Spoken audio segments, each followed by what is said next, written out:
October 7-ന് ഇസ്രായേലിൽ Hamas നടത്തിയ ആക്രമണത്തിൽ 12 വെടിയുണ്ടകൾ ശരീരത്തേറ്റിട്ടും മരിക്കാതെ മൃതദേഹങ്ങൾക്കിടയിൽ അനങ്ങാതെ കിടന്ന് രക്ഷപ്പെട്ട ഇസ്രായേൽ സൈനിക ഉദ്യോഗസ്ഥയുടെ അത്ഭുതകരമായ അതിജീവനത്തിന്റെ കഥ കേട്ട് ഞെട്ടുകയാണ് ലോകം. ഒക്ടോബർ 7-ന് നടന്ന ആക്രമണത്തിൽ ഇസ്രായേൽ നഗരങ്ങളിൽ ഹമാസ് തീവ്രവാദികൾ ആക്രമണം നടത്തിയപ്പോൾ തനിക്ക് നേരിട്ട ദുരനുഭവം വിവരിച്ചുകൊണ്ട് ഇസ്രായേൽ സൈനികയായ ഫസ്റ്റ് ലഫ്റ്റനന്റ് ഈഡൻ റാം അതിജീവിച്ചവരുടെ കഥകൾ പ്രസിദ്ധീകരിക്കുന്ന വെബ്സൈറ്റായ October7.org പോസ്റ്റിലാണ് തന്റെ അനുഭവം പങ്കുവച്ചത്. തീവ്രവാദികളിൽ നിന്ന് 12 തവണ വെടിയേറ്റുവെന്നും തന്റെ മരണത്തിനായി താൻ കാത്തിരിക്കുകയായിരുന്നു എന്നാണ് ഈഡൻ റാം വെളിപ്പെടുത്തിയത്.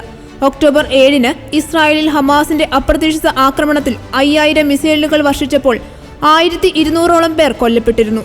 കാലിന് വെടിയേറ്റതിനെ തുടർന്ന് തന്റെ 6 സഹപ്രവർത്തകർക്കൊപ്പം ഒരു മുറിയിൽ കുടുങ്ങുകയായിരുന്നു ഈഡന്റെ വാക്കുകളിലൂടെ. തീവ്രവാദികളിൽ നിന്ന് എനിക്ക് 12 തവണ വെടിയേറ്റു.